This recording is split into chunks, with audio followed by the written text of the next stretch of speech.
Hi, how are you? It's been a minute since I have recorded a video. I've kind of missed it, I'm not gonna lie. The past few months have been difficult, to say the least.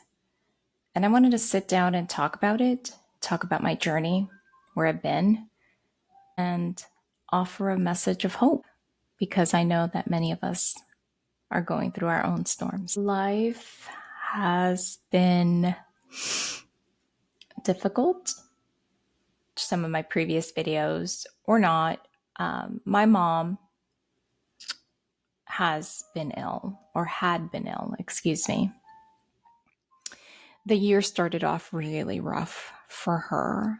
She got shingles and we transitioned, my siblings and I transitioned much more aggressively in caring for her. As reluctant as she was at the beginning, we did our best to split our time and watch over her and help her. And then, with that said, I myself had been having challenges with my own Crohn's disease, and it became clear that I was going to need surgery. And just trying to make sense of how to balance, right? Taking care of my mom, which she was an hour and a half away from me, about 2 hours if you consider traffic. But then having a young boy who's now 13 and school, taking care of home, working full time, and of course, trying to do my best on working my passion and my mission with clarity with Clarabelle and with my clients. Trying to find that balance, it was a difficult year. Now, this had been coming. Some of this had been coming for some time, my health issues and my mom's health issues. It wasn't brand new, like 2024 didn't just jump at me and say, hi, get me. No, it had been coming. But still, yet, it's never easy when the rug is pulled out from underneath you, so to speak. But then, fast forward, my mom's health, it took her almost 3 months to get over the shingles. And then it was her diabetes. She was in and out of the hospital. I was in and out of the hospital myself. And when we get her to a space that she was somewhat more comfortable and was more coherent, I was then able to schedule surgery, which was the end of August. Right before the surgery, I would say about 10 days before the surgery, another blow. I get notice from my HR that I don't have short-term disability, which means if I were to take time off for the surgery, 3 to 6 months, because I would end up with an ostomy bag, I would not be paid. So I had to make a really abrupt and hard decision that I was unable to do the surgery because I wouldn't be able to live. Right? So my partner takes care of a lot of things, but we live in a household that it takes two to kind of run it, right? Middle class, but I don't know how other people do it with only one person working. I don't know. More power to them. Throw me some tips my way. But I had to cancel the surgery. And then trying to figure out how I financially was going to support myself and my family in trying to then reschedule the surgery down the road. And not but 1 month later, on September 21st, my mom passed. That was a blow. Yes, we knew she was ill, and I've said this before in another video, but if you've lost a parent, it's not easy, that phone call that you get. So, lost my mom, can't do surgery, trying to navigate these emotions of loss and going through her things and deciding what goes and what doesn't. Like, what right do I have? But my siblings and I having to take that upon us, taking time off of work and taking my son out of school for some time, trying to figure it out, right? Trying to set her up, funeral, all the things. Won't get into the details. And then 30 days after my mom's passing, as things are emotionally and, well, emotionally, I guess, starting to find its way, if you will, for a better lack of a word, for a better lack of trying to describe it. 30 days into it, I lost my job, literally to the day on the 21st. So it's not a complete layoff. It is a furlough, but nonetheless, it's still a loss because there is no guarantee that they will be able to financially afford me to get back on board. So here I am 30 days after my mom passed to the date, and losing my job. And then navigating through this grief and this season of life, and then now my job.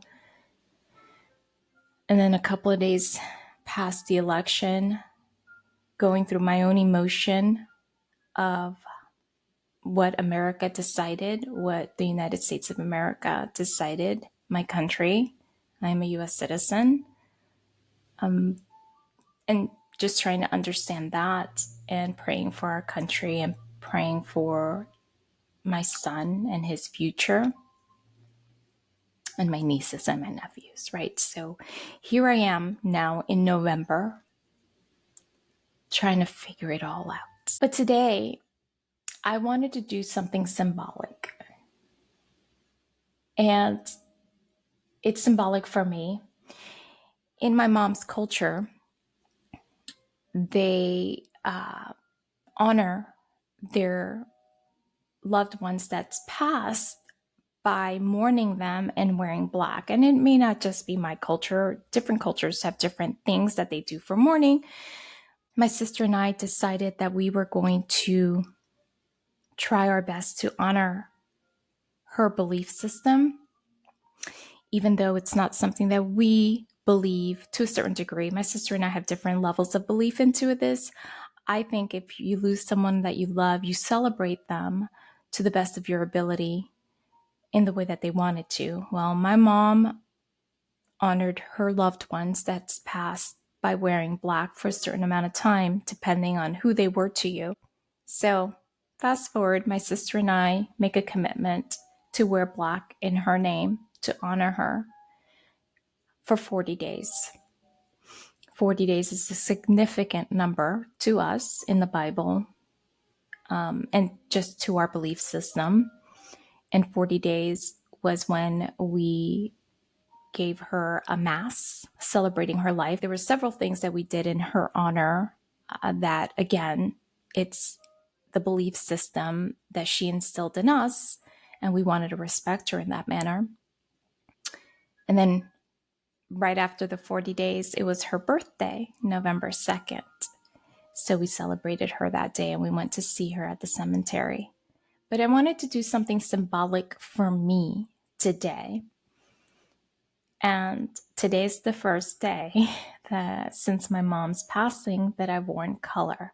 And that's big to me because I wanted to honor her memory and I wasn't going to wear color. And quite honestly, I was surprised that I didn't want to.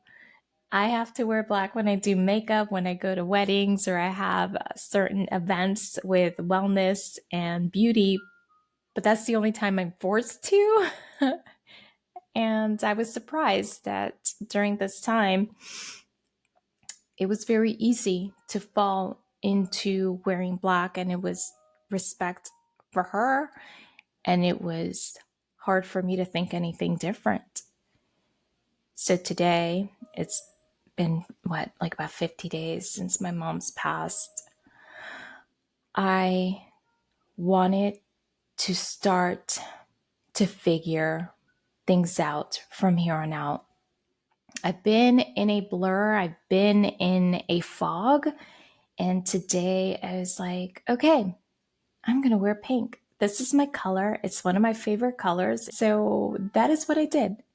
I wanted to do something symbolic. I've respected my mom and I love her and I know that she knows my heart, and I wanted to do something for me today as a reminder that I'm still here, as a reminder that my son's still here, as a reminder that I have a commitment not only to my family, to myself, to my belief, to my mission in life, and my purpose. I have a purpose and I'm still here. And amidst all of these changes, I need to persevere.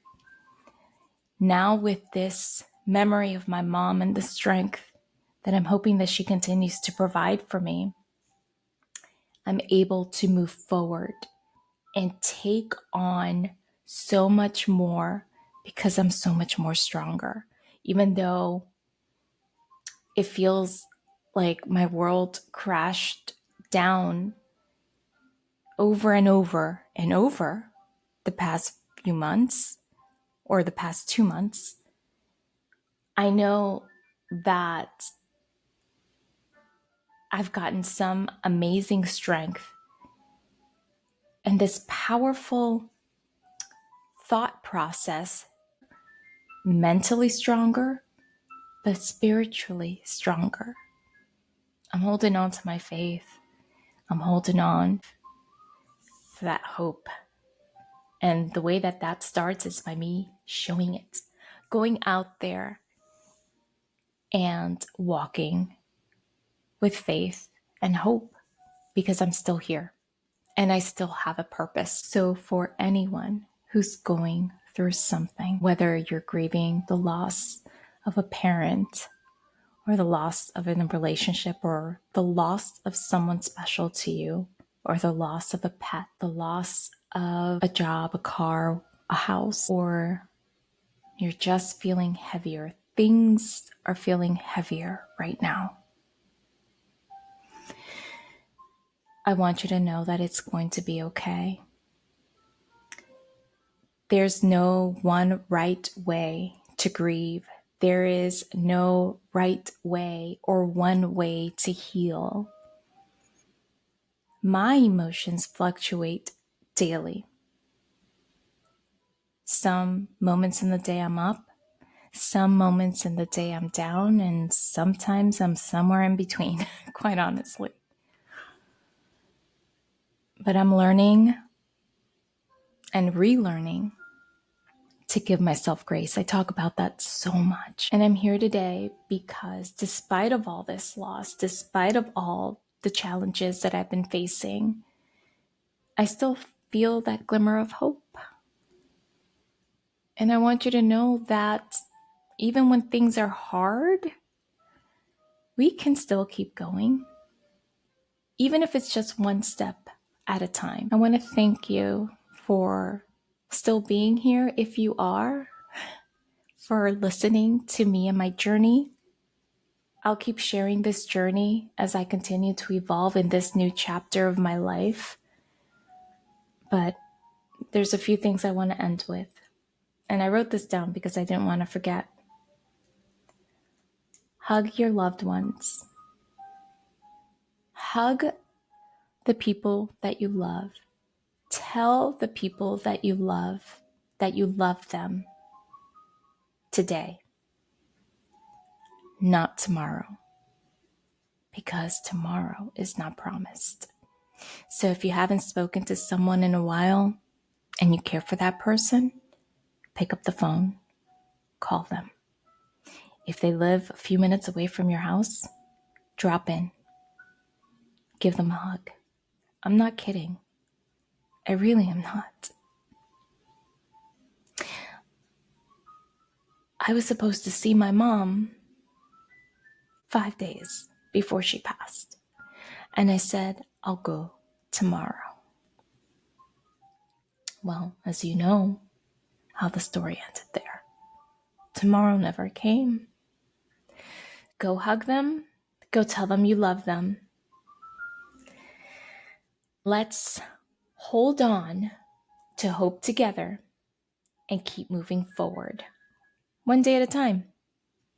One day at a time, and one foot in front of the other. Remember, there are brighter days, and you can make the change today to make it better, to keep hope alive, to take the experiences that you've gone through and see the beauty in life and move forward. Until next time. Bye.